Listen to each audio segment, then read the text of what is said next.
Hello guys, welcome back to my channel. आज मैं मन सुंदर का एपिसोड बोलने जा रही हूँ, जिसमें मकर संक्रांति का त्यौहार के बीच सबसे बड़ा खुलासा होता है जब सोनी को पता चलता है कि उनके घर में राहत नाम की जो नौकरानी रह रही है वो कोई और नहीं बल्कि उसकी सबसे बड़ी दुश्मन रूही है।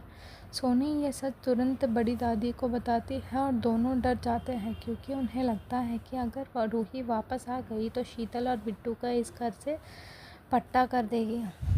दूसरी तरफ त्योहार के दौरान स्पर्श और नाहिर के बीच पतंगबाजी का मुकाबला चल रहा होता है, जहां नाहिर दिल के मामलों में खोया होने की वजह से हार जाता है, लेकिन तभी वहां अचानक एक खौफनाक आग लग जाती है और सिलेंडर फटने का खतरा खड़ा हो जाता है। नाहिर को आग में फंसा देखकर रूही अपनी जान की परवाह किए बिना आग में कूद जाती है और उसे सही सलामत बचा लेती है। इस हादसे के बाद नाहिर के दिमाग में शक गहरा जाता है और जब उसे रूही के कमरे से उसके पुराने सिग्नेचर और डायरी का पन्ना मिलता है तो उसे पूरा यकीन हो जाता है कि राहत ही उसकी रूही है। नाहिर सब सच जानने के लिए रूही के पीछे भागता है तो बड़ी दादी एक नकली एक्सीडेंट का नाटक करके उसे रोकती है और मामला संभालने के लिए नाहिर को उसे उसके ही कमरे में बाहर से ताला लगाकर बंद कर देती है ताकि वो रूही से मिल न सके।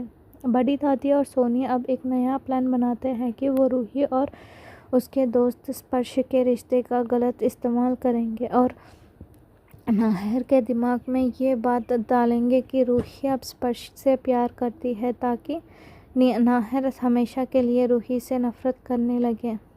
इसी बीच घर में चल रहा जूही का एक बड़ा झूठ भी पकड़ा जाता है। जूही ने अपने पास रूही को रखने के लिए एक नकली फ्रैक्चर का नाटक किया था, लेकिन जब उसकी बेटी मुन्नी अचानक खतरे में आती है तो जूही अपने दर्द भूलकर भागती है और उसकी सास उसे चलते हुए पकड़ लेती है। इस बात पर उसकी सास उसे एक जोरदार थप्पड़ मारती है, पर जूही डरने के बजाय उल्टा उन्हें जवाब देती है कि इस घर पर और नाहिर जी पर सिर्फ और सिर्फ रूही का हक है और उन्होंने रूही के साथ बहुत बड़ी नाइंसाफ़ी की है।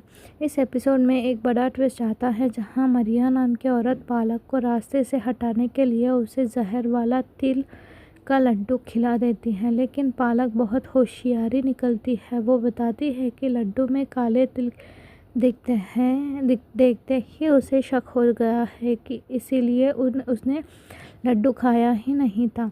पालक उल्टा मरिया को एक साइंड लेटर दिखाकर धमकाती है कि इसमें मरिया का असली सच और फ्रॉड लिखा हुआ है और उसकी कॉपीज उसके दोस्तों के पास हैं। इसीलिए अगर पालक को कुछ भी हुआ तो मरिया सीधा जेल जाएगी।